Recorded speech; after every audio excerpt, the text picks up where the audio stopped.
bien-aimés dans le Seigneur, shalom, shalom, dans le nom puissant de notre Seigneur Jésus-Christ. Totondi nzambe po ete azali malamu, totondi po ete apesi biso lisusu occasion tokutana lisusu mokona lelo na nzela na bilili oyo. Na yango toye kobelela makila na Yesu Kristo e ya kopurifie matoi na biso physique que spirituel, e ya kopurifie miso na biso tant physique que spirituel, na tina ete oyo tokoyoka, oyo tokomona, pe oyo nyonso ekolobama awa mokona lelo ezala compris na ndenge ya malamu, pe oyo akoyoka yango ndenge tolobaka d'habitude bandimi ya bere acte 17:11. Soko yoki ozwi pe ya yo Bible ofungoli otangi soki makambo oyo ezali kolobama ezali ya solo ou bien ya solo te, oyo ya malamu ozwi, oyo ya mabe otiki. Mais il faut toujours kozala na habitude ya kotanga na Bible, ya vérifier chaque fois na Bible comme ndimi ya bere. Tokobela molimo mosantu e ya kodirige programme na biso ya lelo banda ebandeli kino na suka e protéger biso yango ezala na direction ya makambo nyonso oyo tongi koloba. Oyo tokoloba ezala ebimi na bibebo na biso me ewuti epai na molimo mosantu nde ekotia yango kodepose yango kati na biso. Na boye sujet na biso ya lelo tokobanda yango na lecture biblique. Passage ya liboso totangaka ya moke comme d'habitude ezali lelo na Acte chapitre 2, Acte des Apôtres chapitre 2. Tokobanda na verset 1 tokosuka na 4, mais yo tokokontinue otanga ti okontinue ata kita na mwase même ti na 11, 12 kita même ti na 20 pour comprendre histoire malamu. Eza histoire oyo mingi ba mingi toyebi yango, mais biso tomemaka ba sujet oyo awa mpona kodevelope yango mpe kotala epai nini ezali mabe epai nini ezali malamu na vie oyo tozali kovivre na yango lelo.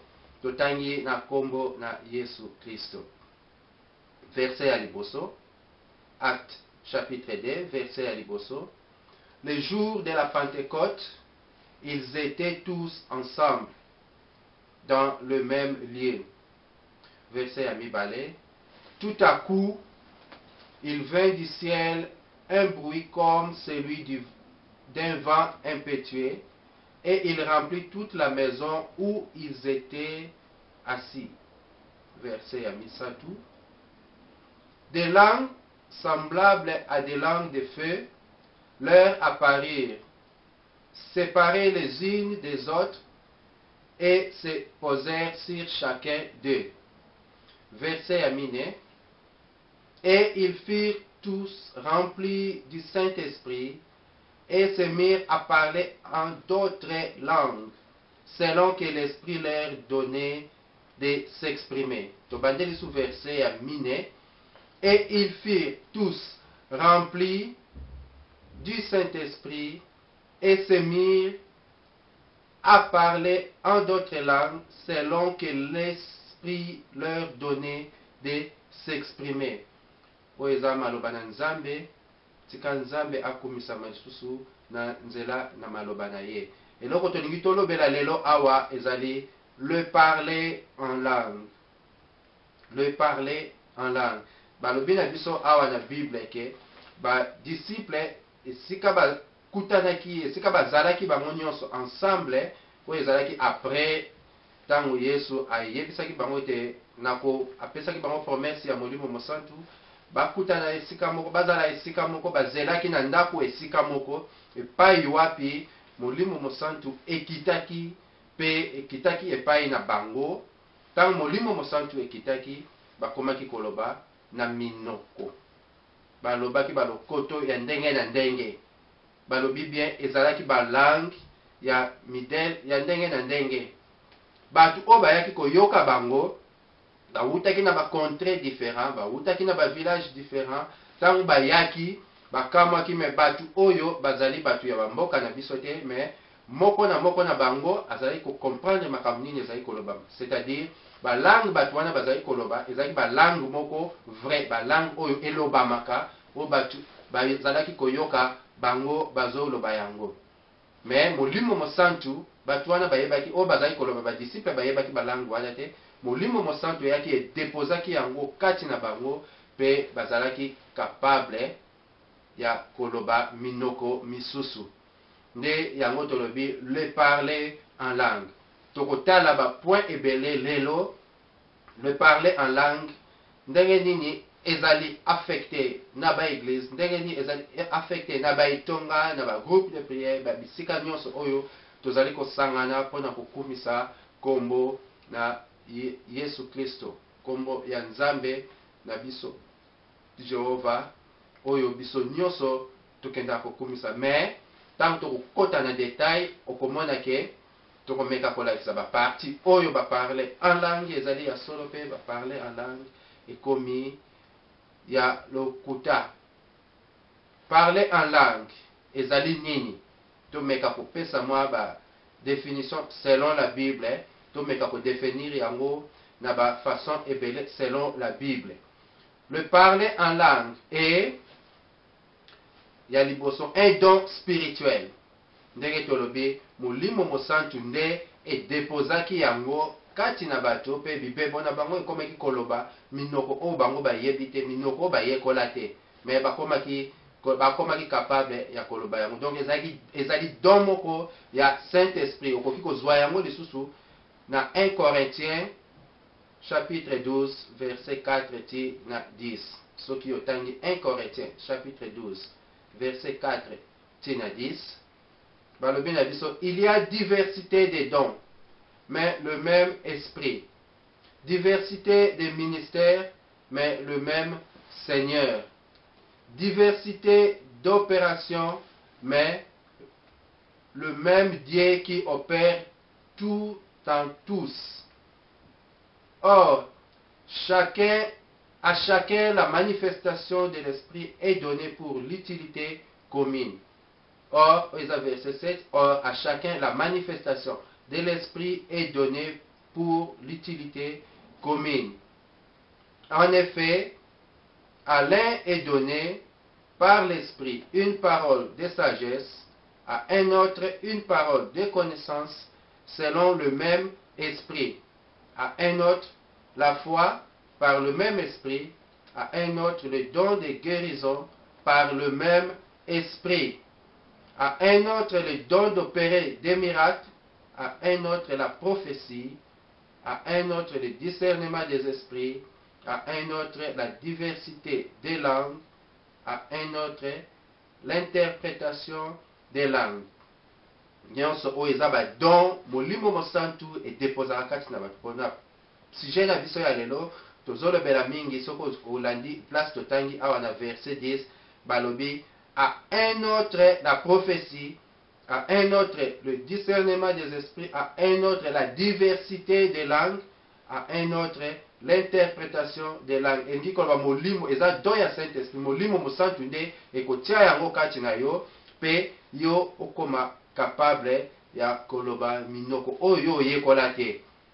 Minoko wana oyo koloba bato bakoyoka yango, bato bakokomprendre yango. Eza minoko moko elobamaka quelque part do yo lobaka lingala mais ekomi na ntango wana parce que oza na milie moko oyo ezaki bato balobaka na bango minoko moko oyo oyebi te, nayebi te soki ki japonais, mais molimo mosantu parce que Nzambe alingi osala mosala na ye place wana akotia kati na yo monoko wana bango balobaka yo olobi yango.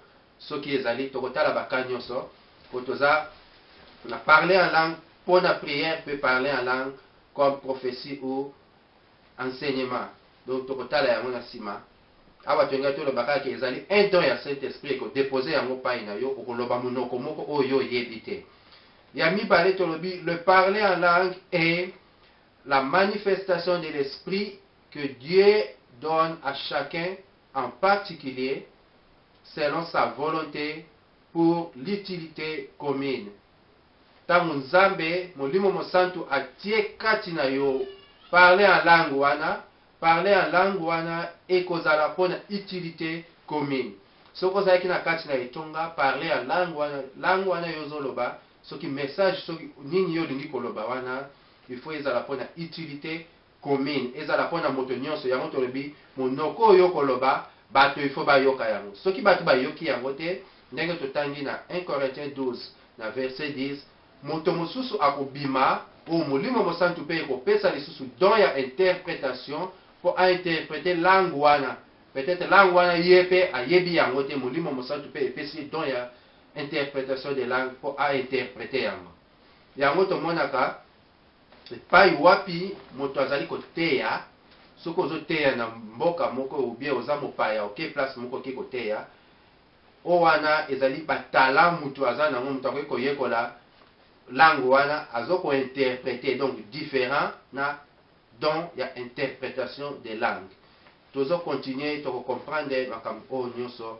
na nsima 1 Corinthiens 12:7 oyo totangaki mpona koappuyer partie ya mibale obe définition na biso ya mibale.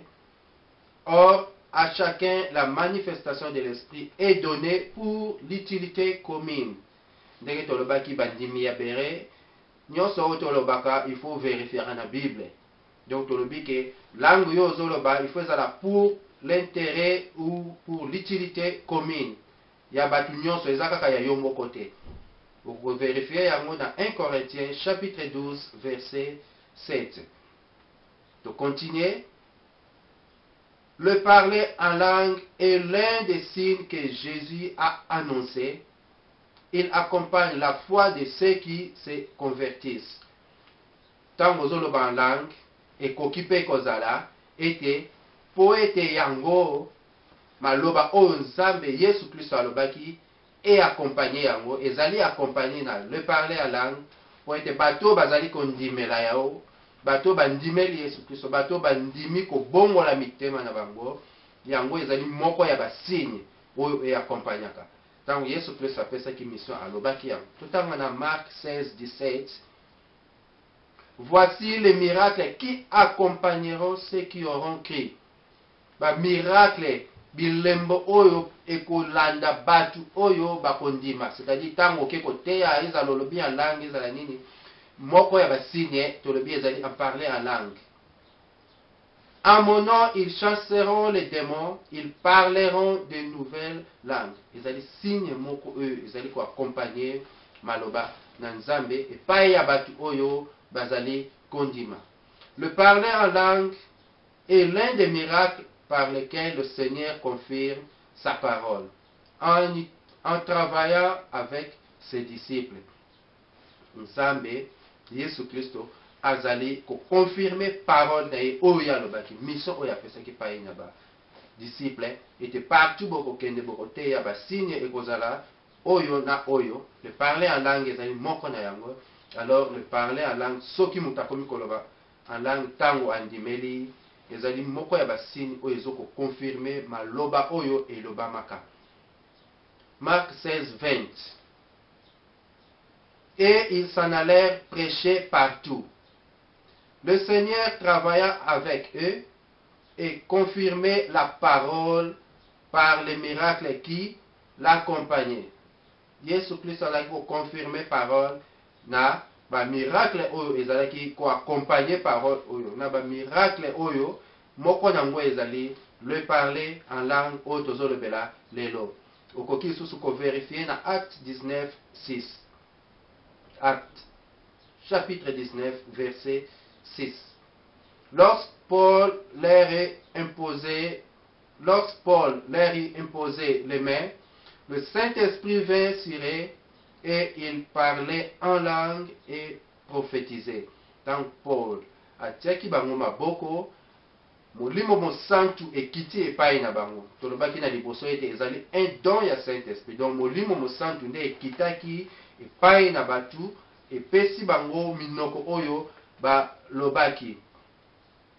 Le parler en langue est le témoignage rendu par Dieu lui-même à ceux qui, par la foi en Jésus-Christ, ont accepté sa grâce et ont été lavés de leurs péchés, sans distinction de personne. Balobi na biso koloba balokoto oyo koloba minoko oyo epesameli batu oyo nyonso bandimaki pe bandimi ngolu oyo Nzambe atiaki kati na mwana na ye Yesu Kristo basokolami na masumu na bango na nzela na Yesu Kristo pe bakomi capable ya koloba minoko oyo sans distinction.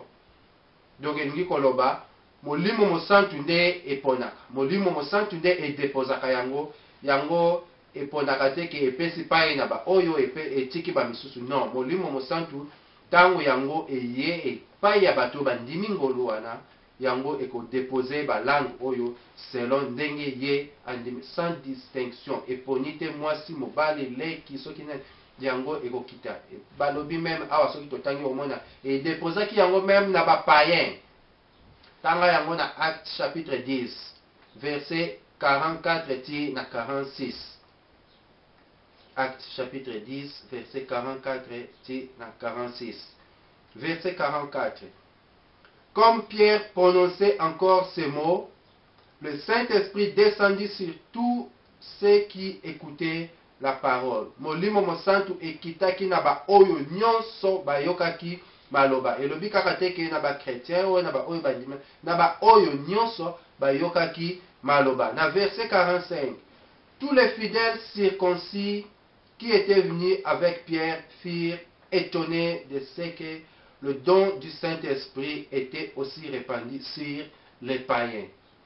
Ba oyo bazalaki bato déjà bandimela Yesu, ba oyo bazalaki déjà na molongo ya ba apôtre ya ba disciple oyo bayaki na Pierre, bakamwaki ndenge nini molimo mosantu etravaillaki même na ba païens et que bakomaki koloba ba langue, car il les entendait parler en langue et glorifier Dieu.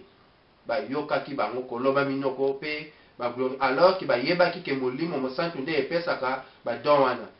Du molimo mosantu epesaki pe ba don wana epai na ba païen. Na lobi bien otangi yango na Bible, po yango ezali na Bible. Actes des Apôtres chapitre 10 verset 44 kino na 46. Tolobi awa ezali planète Béré. Tobengi yango planète Béré parce que bandimi ya Béré, Acte 17:11, tango nyonso soki bayoki mateya epai wapi oza kokende na église, epai wapi ozokende kosambela, soko oyoki mateya ezala na batv na bainternet, zalaka na bitidi ya kozwa Bible na yo na ndako, ofungoli otangi obeleli molimo mosantu elobela yo, parce que lelo ba message codé ekomi ebele. Bato nyonso bakosimba Bible, bato nyonso bakoteya na Bible. Mais est-ce que nyonso o bazali koteya ezali la vérité ndenge Bible elingi ebimela? Yango po yo comprendre yango malamu, il faut belela molimo mosantu eya kati na yo, molimo mosantu efongola makanisi na yo, zala na bitidi ya kotangaka Bible l'air nyonso, tokobanda ko répéter yango l'air nyonso, et que na planète Béré tozopesa batu, tozofongola batu makanisi na makambo oyo tozomona kati na Bible, et que soki totali na vie ezosalamela ndenge mosusu ou bien bateyi biso ndenge mosusu. Donc pour tout kata court côté ya ba définition oyo, pour parler de nouvelles langues, il faut être rempli du Saint-Esprit. Pour parler de nouvelles langues, il faut être rempli du Saint-Esprit. Ne confondons pas parler en langue avec être baptisé du Saint-Esprit. Le baptême du Saint-Esprit est le fait d'être rempli du Saint-Esprit. Et le parler en langue en est une évidence. Ce qui m'a zui baptême ya Saint-Esprit, molimo mosantu e fandi kati na ye etondisi ye nde akoloba en langue. Donc koloba en langue elandaka ezalaka après mutu akomi baptisé. Donc koloba en langue eza moko ya basine oyo ezolakisa ke mutu oyo pe aza baptisé na Saint-Esprit. Sikoyo tomeka kotala tango ozoloba en langue. En langue, utilité nango loka balobaki ezala pour ezala utile pona bien moko, intérêt moko commune. Ko parler en langue, to kotala siko ke ko parler en langue ekoki kozala soit pour prophétiser, soit ou enseigner, pe le parler en langue ekoki kozala ozo prier, ozo ko adorer Nzambe, ozo ko se communiquer na Nzambe. Tokobakisa point moko na suka oyo ke le parler en langue lelo ekomi toyebi te soki invocation ou nini, mais tokotala yango na sima. Donc tolingi tolobela ba point wana sikoyo. Na oyo nyonso touti koloba liboso, tolingi toloba ete mutu avant aloba en langue, il faut molimo mosantu. Eza po eza don ya Saint-Esprit. Molimo mosantu il faut eya epai na ye epesa ye ba langue wana. Donc le parler en langue ezali te ya koyekola na classe. Le parler en langue ezali te ya kosalaka ba exercice ya munoko soki ya lolemo soki ya bipebo po omesana na yango ndenge bazali ko enseigner biso lelo ete soko ozosala exercice mingi ekozala facile mpo na yo oloba. Non, parce que le parler en langue eza don ya Saint-Esprit. Ntango molimo eyepai na yo ezalaki chinois oyebaki yango te, ki japonais oyebaki yango te, okoloba yango parce que molimo mosantu nde ekotia yango kati na yo et non okota classe ou bien bayekol ba entraîner yo po oloba en langue. Point ya liboso tolingi kolobela le parler en langue pour prophétiser ou enseigner. Le parler en langue pour prophétiser ou enseigner. Toko s'appuyer na 1 Corinthiens 14. Okoki kotanga verset 1 tina 5, mais biso tokotanga verset 1, toko sauter 2, tokotanga 3, 4 pe na 5. Totangi ya liboso 1 Corinthiens chapitre 14 verset ya liboso elobi na biso: recherchez la charité, aspirez aussi au don spirituel, mais surtout à celui des prophéties. Mais surtout à celui des prophéties. Verset à Misatou: celui qui prophétise, au contraire, parle aux hommes, les édifie, les exhorte, les console. Verset à Miné: celui qui parle en langue s'édifie lui-même, celui qui prophétise édifie l'Église. Verset à Mitano: je désire que vous parlez tous en langue, mais encore plus que vous prophétisiez. Celui qui prophétise est plus grand que celui qui parle en langue, à moins que ce dernier n'interprète, pour que l'Église en reçoive l'édification. Donc, ezali pour la utilité commune de Tolobaki. Soko telemi na liboso ya batu na église. Ndenge batu batelemaka bandi koloba langue, ozo prophétiser. Langue wana yo ozo prophétiser, il faut eyokama epai na batu, po ete édifier batu, po ete yango elendisa batu. Langue wana ozoloba elendisa batu. Langue wana ozoloba batu, il faut ba profiter na bazwa quelque chose, bazala enseigner.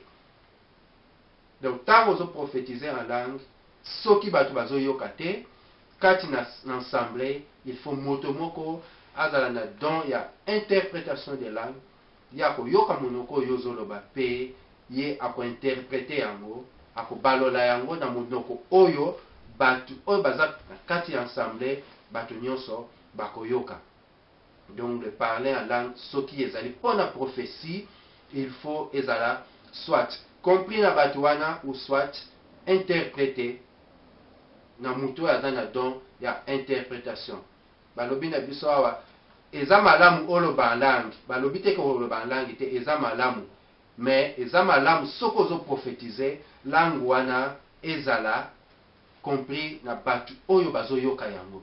Soki eza compris te ezala interprété. Il est utile à l'ensemble lorsqu'il est interprété. Ce qui est interprété, donc, ezanango utile na batute pe ezanango langue te oyo molimo mosantu epesio, parce que molimo mosantu eza molimo ya ordre. Ce qui epesio langue eyebi yango ke batu bakoyoka yango te ekopesa mutu mosusu don ya interprétation. To mona bakawana mingi na l'église oyo ezaki mutu azo prophétiser vraiment langue oyo batu bayebi te, azoloba epe mutu mosusu atelemi azoko interpréter yango. Soki yo telemi ozoko prophétiser ete mutu interpréter yango te batu bayoki yango te, wana eza lisusu le parler en langue te. Et comme parler en langue ekoki kozala soit ozoko se communiquer na Nzambe wana ezali prière yo ozosala na Nzambe. Tant ozosala prière yo na Nzambe elingi koloba bato baza na ntina ya koyoka yango te. C'est-à-dire tolingi to tia point moko très important awa mutu azosala modération ou pasteur azoteya azoloba ekomi l'air à prière azoparler en langue ozoprier en langue et kozalaki na micro il faut tia micro na yo à côté parce que soki mutu azokoyoka langue wana te eza prière communication ya yo na Nzambe, communication ya yo na Nzambe, masolo ya yo na Nzambe na langue wana bato baza na ntina na yango te. Soki ezali mpona intérêt ya bato nyonso eke bato bayoka, c'est-à-dire prière moko eke ozosala prière d'ensemble eke bato faut bayoka yango, en ce moment là il faut mutu moko pe azala na don wana ya interprétation a interpréter langue wana, sinon longola micro na yo po eza ya tolobi te ko prier en langue te. Soko ozo prier en langue oza modérateur ou bien oza pasteur otie micro na yo à côté parce que eza communication ya yo na Nzambe. Il faut pas oloba yango makasi bato nyonso bayoka. Soko lingi bato nyonso bayoka moto moko il faut interpréter yango. Soki langue wana eza interpréter te donc ezali na tina moko te église eyoka langue na yo wana. Ezali pona yo na Nzambe. Le parler en langue est un des moyens incompréhensibles. Tout le bien incompréhensible à notre intelligence. Pona nini tangu yango eyaka molimo mosantu mutememaka yango okoyekola yango te. Le parler en langue oyo ekoma lelo okomona mutu atelemi kaka modérateur pasteur azotanga Bible ou bien azaki koloba alingi aluka verset moko na Bible akomi kobaola Bible azobaola Bible parce que l'air ezoleka aza likambo koloba te ale akomi koloba en langue wana ozoloba toyebi te molimo mosantu mutetie yo oloba en langue wana makambo eza prière eza adoration eza prophétie tozo comprendre te eza nini. Donc soko landi bien on comprendre que eza distraction parce que ozo fongola Bible ozo luka verset oyebi bien que calme ekoti na église parce que ale yo komi koloba en langue ba langue wana yango tokolobela na point oyo ekolanda ya misatu ekomi très dangereux parce que bato bakomi koprofite kosala ba invocation okomona langue wana soko landi yango bien eza bamomoko répété oyo ese eyebana nango tokotala yango na nsima awa. Soko olingi otangi mingi parti oyo tozolobela en langue kobanda tolobaki ya prophétie ti na prière na 1 Corinthiens 14 oyo totangaki na korekomande ma otanga yango mingi kobanda na ebandeli premier chapitre kende ti na 28 zwa vraiment temps na yo otanga yango mingi. Na verset 2 ya 1 Corinthiens 14 wana balobi na biso en effet celui qui parle en langue ne parle pas aux hommes mais à Dieu car personne ne le comprend et c'est un esprit qui dit des mystères. Ezana molimo po tolobi langue wana ezaka ba langue moko spirituelle langue moko molimo mosantu déposaka kati na biso. Alors soki ozoko se communiquer na Nzambe na moyen ya langue oyo bato bayebi te eza entre yo na Nzambe ba mystère wana eza oyo ya spirituel entre yo na Nzambe. Siko koloba yango te epai bato bazali po bayoka yo. Soko ozalaki na micro olongoli micro wana ezali ya yo. Soko lingi ke bato ndenge tolobaki liboso po to répéter lisusu te. Soko lingi bato bayoka yango il faut ezala interprété.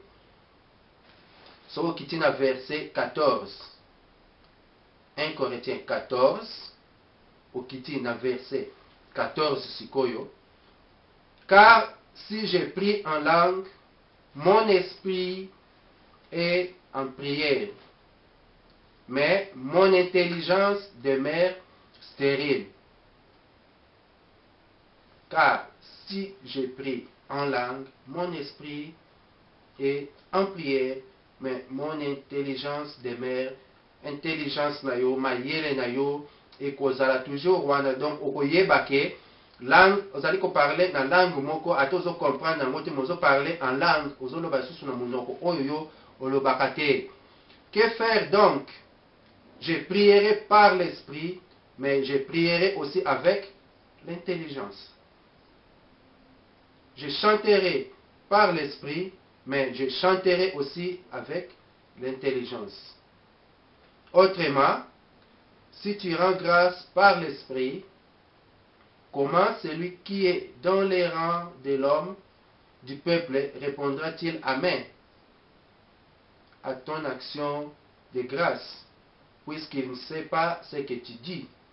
Tango tozo sambela tolobaka amen, bato baloba amen po ba appuyer, po bandima maloba oyo ozoloba na prière, oyo ozosenga. Soko ozosengela biso makambo ya malamu tokoloba amen. Toza en accord na yo, tondimi yango.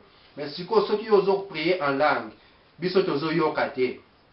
Ndenge ni biso tokoloba amen. Ndenge ni tokoyeba d'abord kutuke ozoloba makambo malamu pona biso. Voilà, soko ozo prier en langue, il faut pas biso toyoka soki interprétation ezali te. Soki interprétation ezali malamu po biso pe tondimaka amen, soki eza malamu pona biso. Mais soki eza interprété te, makambo oyo ozoloba biso toyebi yango te, tokoyeba ndenge nini ozoloba makambo malamu pona biso.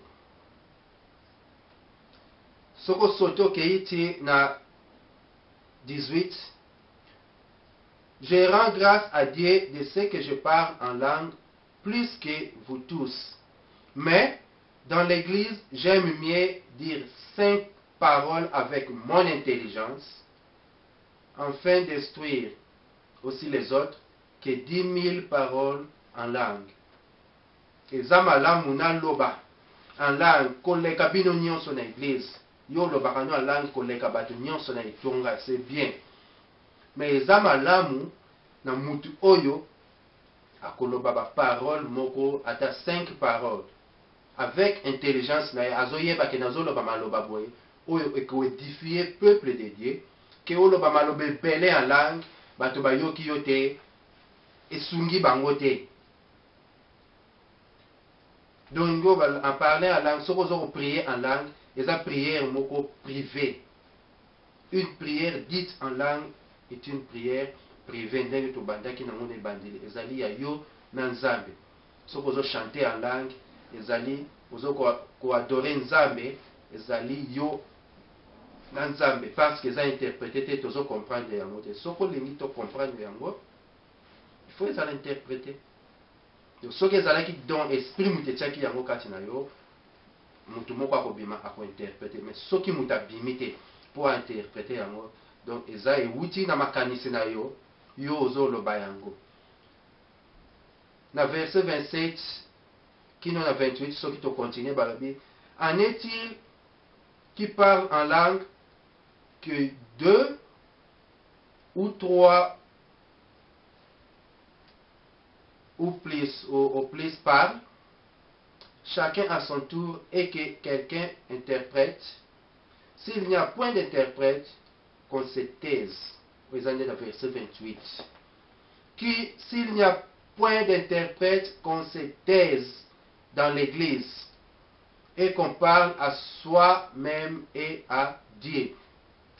Ceux qui m'interprètent, zalité, il faut se taire. C'est que langue wane wuti na molimo musantu te, so il faut se taire. To mona ka yango mingi na l'église lelo, mutazolo ba en langue, pasteur alobine tais-toi ou bien bofandisa ye. So kezaki ya molimo musantu, je ne crois pas que eko stopper kati etiki mbala moko. Donc elingi koloba ke ezalaki ya molimo musantu te. Pour so kezala ya molimo musantu batu il faut ba yoka yango, il faut ezala interpréter. Verset 28 elobine biso clair. S'il n'y a point d'interprète, qu'on se taise dans l'église et qu'on parle à soi-même et à Dieu. La pekisi yote oloba en langue, la pekisi yote o prier en langue. Mais ce qu'on prier en langue, ndenge to lebi eza prière privée entre yo na Nzambe pour batu bazana ngona tina te. Soki ezali pona intérêt commun, batu il faut ba yoka yango, interprétation ezala po biso pe to ndimaka amen, biso pe faut to yeba ozoloba maloba nini pona biso. Est-ce que vous avez un madame pour le biso ou bien vous modèle biso, on ne sait jamais. Romains 8, 26. De même aussi, l'Esprit nous aide dans notre faiblesse, car nous ne savons pas ce qu'il nous convient de demander dans nos prières. Mais l'Esprit lui-même intercède par des soupirs inexprimables. Molimo yemoko ezosunga biso parce que toyebi te nini tozosenga, toyebi te nini tokosenga. Molimo mosantu ekotia maloba kati na biso oyo biso tokoloba. Donc de parler en langue ndenge tolobi ya liboso tolobaki soki ezali mpona koprophétiser ou enseigner, pour soki olobi bien ke ezokoenseigner ozokoprophétiser, c'est que eza na intérêt ya bato oyo bakoyoka yango, donc il faut ezala interpréter. Soki ezali interpréter te na 1 Corinthiens 14 28 balobi na biso tais-toi, fanda kimia, koloba na yo te parce que uti nango na molimo mosantu te, po eza interpréter te po bato bazoyoka yango te, bato bazoko comprendre yango te. Soki ezali prière, il faut yeba ke soki eza prière na yo privé entre yo na Nzambe, bomba yango mpona yo, kotia mikro te po bato bayoka, koganga makasi te po bato bayoka, parce que mutu moko te aza na intérêt na yango, ezali mpona yo na Nzambe.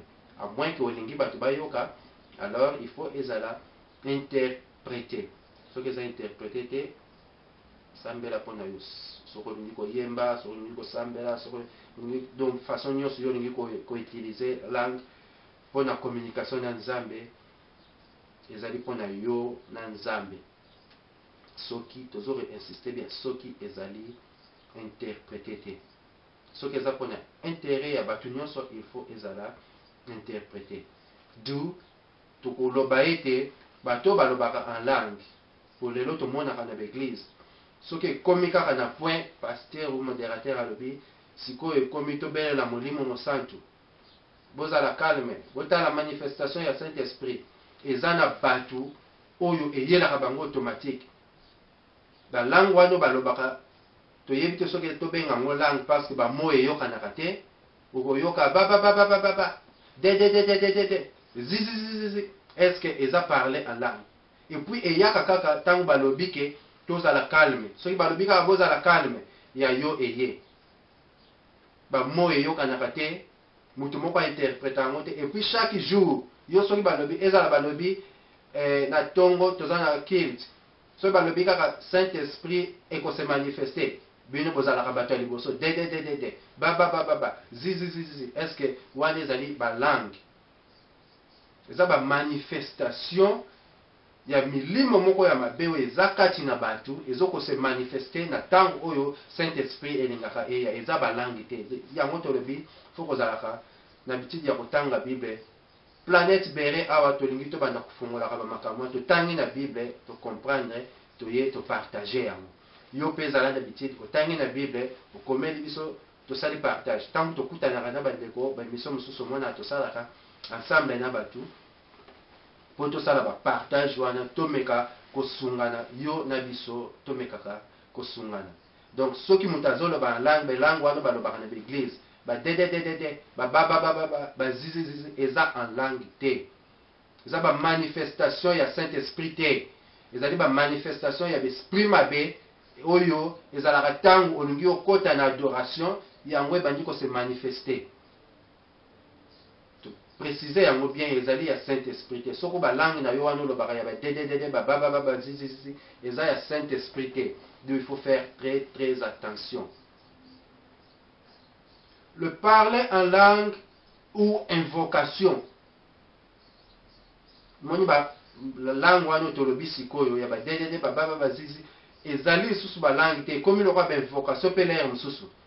Parler en langue ou invocation, oyo eza point mosusu très important. Il faut bafongola misu ntango ozokende na l'église, bato bazoloba langue oyokaka malamu, ezali parler en langue ou bien ezali invocation. Ntango ya prière, c'est-à-dire bapoint ebele il faut considérer. Soko ozosala prière obe bazosala prière ya délivrance, prière d'autorité, tolobaka nini, ozokobenga na badémon, c'est que badémon il faut bayoka makambo oyo ozoloba. Or biso kaka mutu olobaka ke le parler en langue ou bien tolobi yango awa eza langue moko mystérieux oyo yo olobaka na Nzambe, osolaka na Nzambe. C'est-à-dire ndenge tolobi yango elingi koloba ke badémon bayokaka yango te. Yango wana soki ekomi na point moko okomi koloba langue na Nzambe, okomi kosola na Nzambe, olingi te badémon bayoka. Mais sikoyo na ntango yo obenganaka badémon na délivrance, okomi koparler en langue, est-ce que badémon bayokaka yango?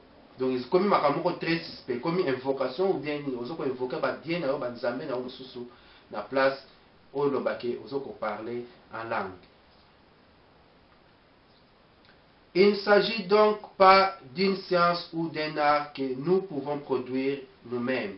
Le parler en langue est une science, est un art ou baye ko la yango et comme kaka momoko ou bien ozo sala exercice monde to lobaki liboso yango na kaka pour parler en langue ya lelo tolingi mutu nyonso à partir oyoka makambo oyo fongola matoi na yo tango ozokende na l'église oyoki bato bazoloba langue bapaster bazoko parler en langue azoteya en langue likambo nyonso bakoloba okomona eza na bamomoko boye yango wana kaka ese repetaka. Alors bamo wana tolobi te ke bamo nyonso wana ezali mabe bamo wana oyo yango oyo bango balobaka oyo ese repetaka okomona kati na bamo wana bamo mosusu ezali bamo d'adoration oyo ezalaki bamo moko omona mo moko juif mo moko nini koloba te ke ozoloba langue ozoko adore nzambe avec intelligence mpo oyebi yango. Par exemple napeso exemple ya mo moko shondo oyokaka bapaster shondo ya soki shondo ya nini shondo soko fandi tolobi bien parti oyo tozoloba sikoyo sala vraiment très attention landa biso malamu soki tosilisi yango te parce que tosali recherche ya bamo mingi ya totuni meme bato ya minoko misusu totuni baindien totuni bajaponais bachinois tosololi na bacamarade baninga oyo tozalaka na bango na bisika wapi tokutanaka na bango na bamisala soki wapi tomeki kozwa bainformation ya bamo ebele oyo elobamaka tomoni ke bamo wana eza bamo moko utilize na bamonde mosusu. Alors tokolakisa awa toloba nanu point tolingi tolobela shondo shondo eza mo moko inventé eza mo moko eza nango na bible te mais eza mo moko inventé oyo elakisaka ke nzambe akotourne makambo nanga na malamu peut-être oyebaka tolobaka yango landaka kaka bato mais eza mo moko ezali inventé eza mo moko existaka inventé oyo elakisaka ke Dieu tournera autour pour du bon. Dieu le tournera autour pour du bon. Ils ont basé la Bible, la histoire de Joseph. Si vous regardez dans Genèse 37, les frères ça qui complot pour battre Kaye. Mais si vous regardez chapitre 50, il y a 20. Chapitre 50, verset 25. Dieu tourna lui autour pour de bon. Makambo elekaki ya mabe nyonso ya Joseph ti tango akendaki nzambe abalolaki makambo nyonso wana mabe mpona malamu yango nde signification ya shondo. Donc eza mabe te soko ozoloba yango mais koloba te kozoparle en langue eza ozokoadore nzambe ou bien ozo remercier nzambe na likambo moko ke nzambe akobalola makambo nanga mpona malamu na nyonso wana oyo olobi na mo moko bainventa mo wana shondo eza mabe mais eza na bamo mosusu soki bamo wana oyo ozoloba en langue bamo wana eza utilisé quelque part na sens mosusu tokoloba te susu te ke molimo mosantu epesi yango po mo oyo eza kombo ya nzambe moko boye ya mai ya déesse moko boye ya mai soit na Inde na Japon na mboka moko quelque part esika moko boye ntango yo ozoloba langue soki ozoloba mo wana parce que mo wana na mokili eza utilisé mpona koadore banzambe moko misusu boye yo sikoyo ozobimisa yango na parler en langue ekomi suspect ekomi invocation. Donc ntango tolobaki na série na biso mosusu ete bainfiltre baza deja kati na elanga na nkolo bazoko utilize balangue na bango bazoko invoke badie na bango ekomi neti en parler en langue.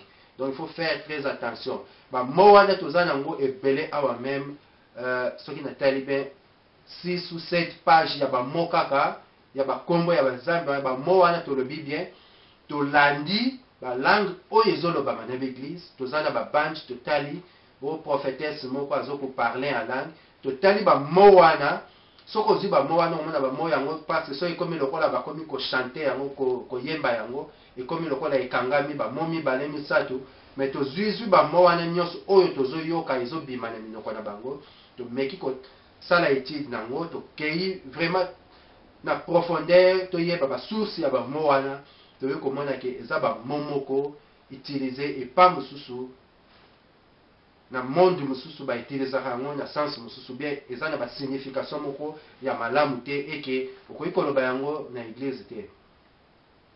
Tolobi te ke ba mo nyonso toyebi ba mo oyo totire ba mo mususu oyo tomonaki ete ezalaki connecté na monde ya ténèbres yango nde toye nango. Shonde oyo tolobaki liboso ezali mo moko ya malamu ezokoadore nzambe parce que nzambe akotourne, mais tolobi te soki nalobi yango eza nécessairement nalobi en langue, non, parce que nazoyeba signification ya mo shondo ezaka ndenge tolobaka alléluia, eza ndenge tolobaka amen, donc avec intelligence nazoloba yango shondo. Mais soki basangisi yango na ba mo misusu wana, est-ce que bazoloba yango mpona nzambe na biso ya solo bien bazoloba yango mpona ba nzambe na bango misusu? Les mots utilisés lelo na langue sont connectés dans les ténèbres. Exemple, ba kombo ya ba Dieu, ba kombo ya ba déesse, ba parole moko ya adoration ezoko adorer ba nzambe wana, ou ba mo moko boye connecté soit na biloko moko be na ba mboka moko na ba temple moko ya monde ya ténèbres. Totala ba mo mwandambu nalobi tokoki kosala partie ya lelo tokozwa kaka mwandambu na ye tokokende même à 5 mots 6 selon ndenge temps ezopesa mela biso, mais tokokontinue deuxième partie oyo tokoya kaka na bamo wana tokokontinue na bamo wana parce que toza nango ebele même 6 à 7 pages awa. Mo ya liboso fungola matoi malamu yoka bien pasteur na yo bien mutu moko na église na bino soki alobaka yango te. Yama oyoka kaka yama koto yama oyoka kaka mo wana elakisi nini? Yama est un dieu de la mort hindou. Na ba hindou yama ezali nzambe ya kufa ou seigneur des pègres. Seigneur des pègres, so balobi seigneur des pègres elakisi nini? Seigneur des pègres eza ba gang chef ya gang moko boye, chef ya babandi moko boye, ya groupe moko ya babandi, seigneur des pègres. Donc moni keza yango kama makambo mabe na hindu eza soit ba utiliser yango pour signifier que eza nzambe moko ya liwa, ou soit ba utiliser yango mutu moko aza chef ya gang, chef ya file moko ya bagang ya babandi comme ça. Siko tango yo lobaka yama koto yama shondo soki nini olobaka wana toyokaka mo wana yama toyokaka yango totire yango tocompare yango na babande ebele na ba DVD ebele ba pasteur bazoloba mo wana tobendi mo wana, alors toyo kotala mo wana tomoni ke eza mo moko ya malamu te. Yama wana soki balobaka yango na église fo yeba yo tango balobaka yama yo pozo ndima ba ame oyo makambo zoyoka te. Yama ou yomi oyokaka yomi. Yomi eza mo moko japonais pour le monde des ténèbres, monde ya mort. Donc eza toujours na signification moko. Yomi yama eza presque ndenge moko eza connecté na l'esprit de mort. Siko tolobaki soko moni bakangisi ko yama soto yomi yama soto soto wana pe balobaka eza pe soto eza mo oyoki yango bien eza mo soto eza mo. Soto eza secte moko ya munene.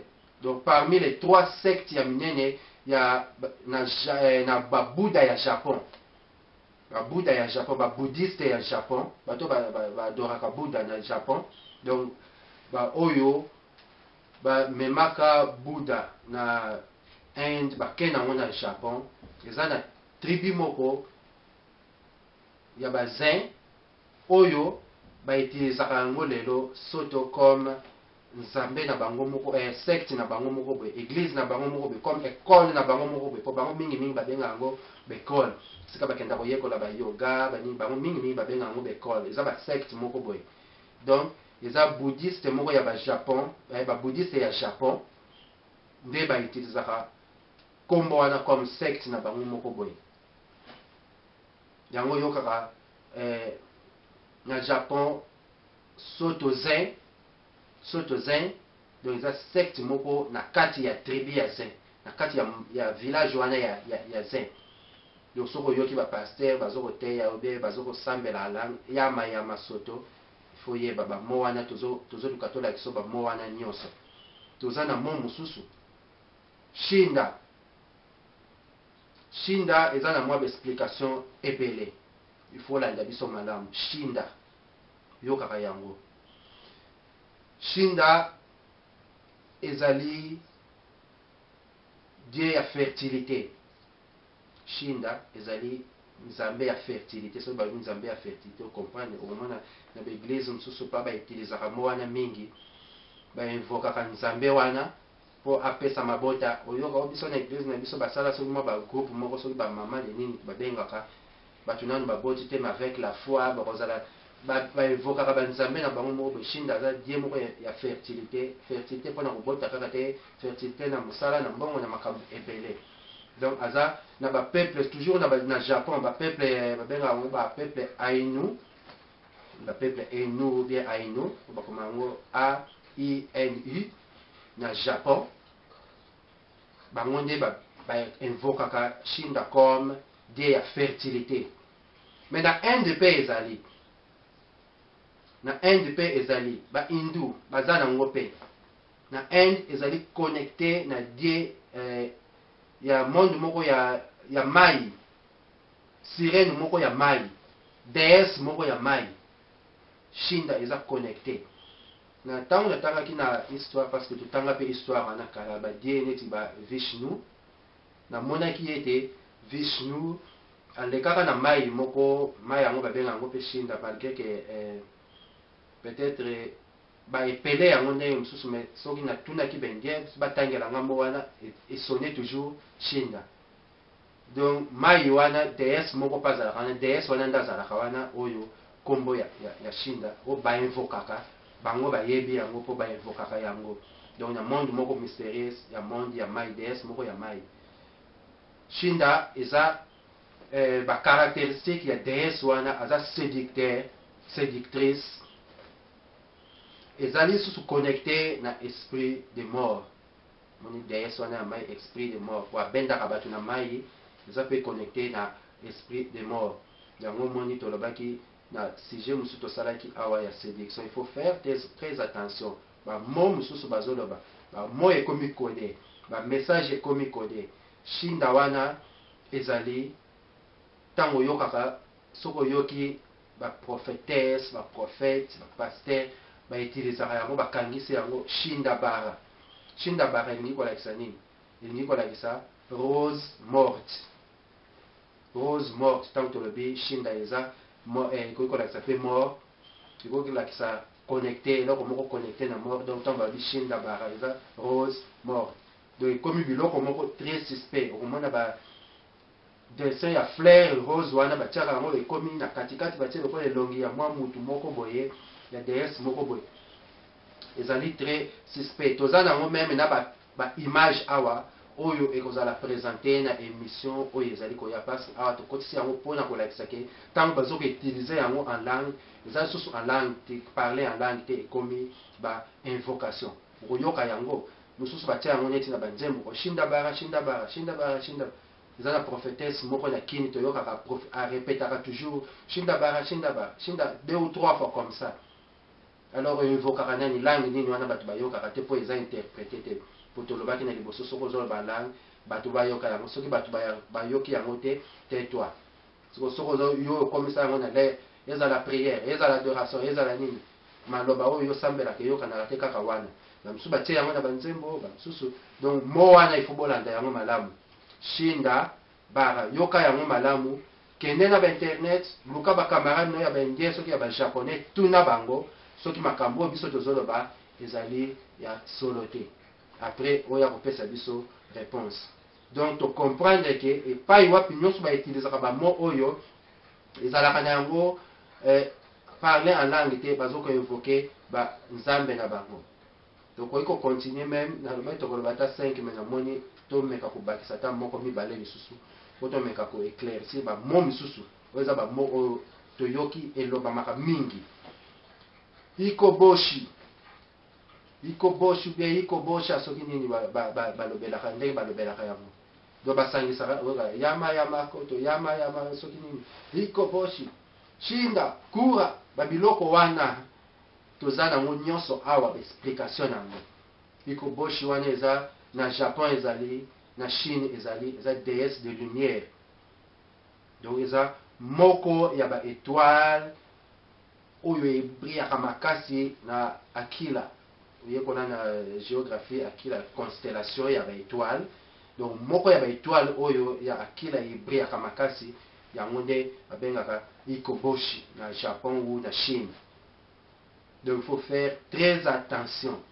Tolobi eloko nyonso, esika nyonso, eloko oyo eza connecté na ba momoko oyo na monde ya lelo avec intelligence toyebi ke eza utilisé pa mosusu soit na Inde, na Japon, na Chine, na Congo soki pa wapi okoyoka tolongi toloba ba mo mosusu te to tozala na ba mo mosusu te po ekopesa mwa kobanga.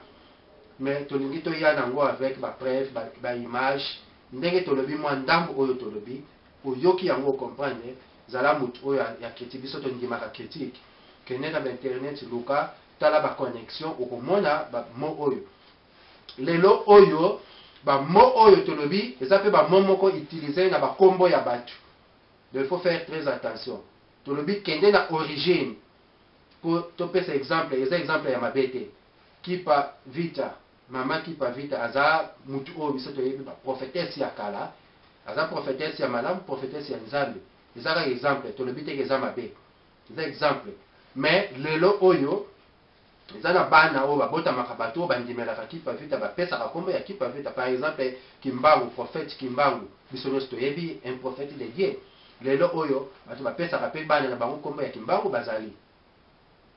Donc tolobi te eza mabe likambo na ngina loba po tango baloluka na biso na internet bi otuni be okomona bakombo wana. Par exemple Shinda Bara epesa mela mutu moko boye.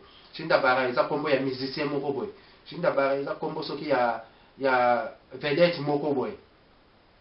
Eza mabete mais soko landi origine na yango nde tolobi okomona ke bango pe bazwa moko yango topesi bino exemple. Par exemple ya prophète Kimbangu ya prophétesse Kipa Vita eza bakombo moko ya toyebi yango ya kala ekezalaki ya bien eza ya solo. Tango tozobota bana na biso tozotebana otomboli prophète otomboli. Donc kombo wana bozo revivre yango mpo na makambo oyo oyebi ntina nini opeseli mwana no kombo po kombo nyonso ezalaka na signification nango. Donc bato mpe bapesaka bayesi outilize bakombo wana bakora bashinda nini bazopesa bana na bango lelo bayebi ntina nini bazopesa yango. Yo eza te olanda mpo omoni ke mutu moko boye totangaka na ye tosalaka na ye aza na kombo boye olobi ke signification bango bayebi ntina nini bapesaki. Mais soko ozongi na origine epai bainvocation ezowuta eza na origine yango tolobaka bakombo elandaka bato. Opesi mwana na yo kombo mampasi mwana no koma mutapasi pasi mwana no koma soki ndenge nini. Pourquoi? Parce que soko olandi origine ya kombo wana elakisi nini. Donc sens tozolobela awa yango wana tolandi origine ya bamo oyo ezobima. Parce que Bible elobi na biso mo nyonso oyo likambo nyonso eza connecté ya ténèbre eza ya nzambe te.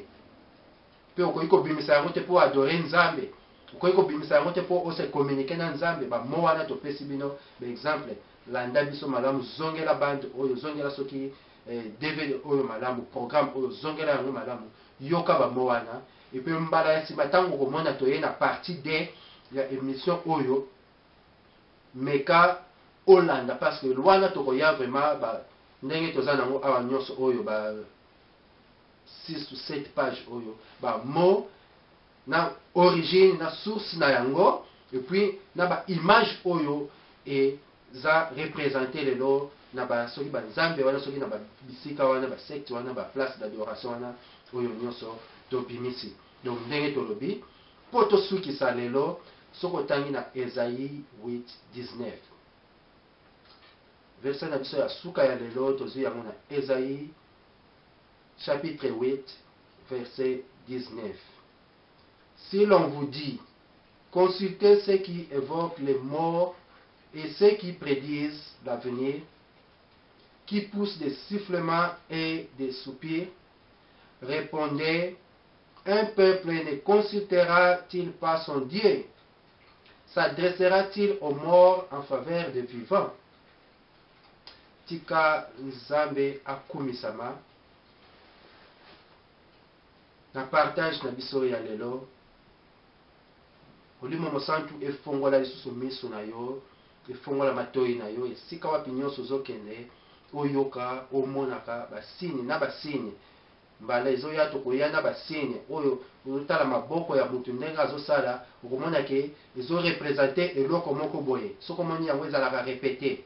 Donc tolobi soki omoni langue moko eza parle na église wana pasteur ou prophète ou mutu moko alobaka langue eke arépétaka kaka bamo moko boye mo wana soki eza mpona koadore, c'est-à-dire eza nango langue te ndenge topesaki exemple ya shondo, eza mo moko ya malamu, eza ndenge tolobaka alleluya mpona kokumisa nzambe. Donc toloba teke eza na langue, eza ozoloba ngo na intelligence mpo nayebi yango, nayebi alleluya elakisi nini, nayebi shondo elakisi nini, epuis ntango nazoloba yango mpona adore nzambe.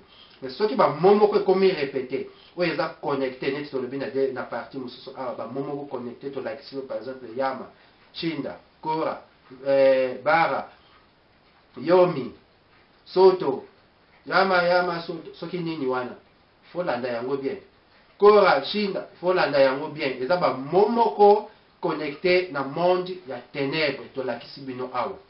Donc soki otie tembe kota na internet ozwi bamo wana soki osala bahistoire na baklasse banini mpo bamo misusu ntango namoni awa bamo misusu eza bamo moko ya banzambe moko ngai nayekola yango deja na classe na histoire avant. Donc ntango naye kotala awa naza su na doute na yango te, yo mpe sala recherche luka bandeko soki bacamarade ya baindien ya bachinois ya bajaponais ya baminoko mosusu soki oluki na bible omoni ke na dictionnaire ou bien na internet omoni mo wana balobi eza connecté na place moko ou bien na die moko na Japon, kende luka tala recherche okomona yango ntina tobimisi yango lelo mpo toyebi ete mission eza en public, bato nyonso bakolanda biso, bato ebele bakolanda biso. Donc soki tolobi yango parce que toza sire na oyo tozoloba tosali barecherche. Yo soki oza na likambo moko omoni ke eza contraire ya oyo biso tozoloba, benga ngai komela biso tokotindela yo baréférence na internet place wapi tozwi babiloko oyo, et puis baréférence mosusu ya bato oyo tosoli na bango bavérifie baconfirme makambo oyo, comme ça ozala sire na oyo tozoloba. Ndenge nalobi bien tolobi yango parce que tosi tosali recherche étude moko très approfondie, toza na bapage ebele tosuki awa mpona lelo mpo tokende tobenda molai te, mais tokosala yango ndenge tosalaka d'habitude oyo eza première partie. Deuxième partie tokomeka to approfondir yango na bamo na basigne na baimage tika nzambe akomisama makila na Yesu Kristo ekouvrir partage na biso ya lelo esele oyo nyonso tolobi lelo. Moyini satana ayiba yango te, moyini satana azala na effet moko te na makambo oyo biso tolobi, moyini satana azala na effet moko te na bamo oyo biso toutilize parce que eza bamo moko connecté na monde ya ténèbre, mais tocancele yango, todétruire yango ou bien toannule yango na makila na Yesu Kristo mpo yango ezala na effet moko te na vie na ngai bien na yo oyo ozoyoka yango ntango koyoka yango. Donc yango esala eloko moko te. Par la puissance ya Saint-Esprit tozwi autorité ya koanéantir puissance nyonso ezali nsima ya bamo oyo biso toutilize lelo au nom puissant de Jésus Christ. Nkombo na Nzambe ekomisama. Amen.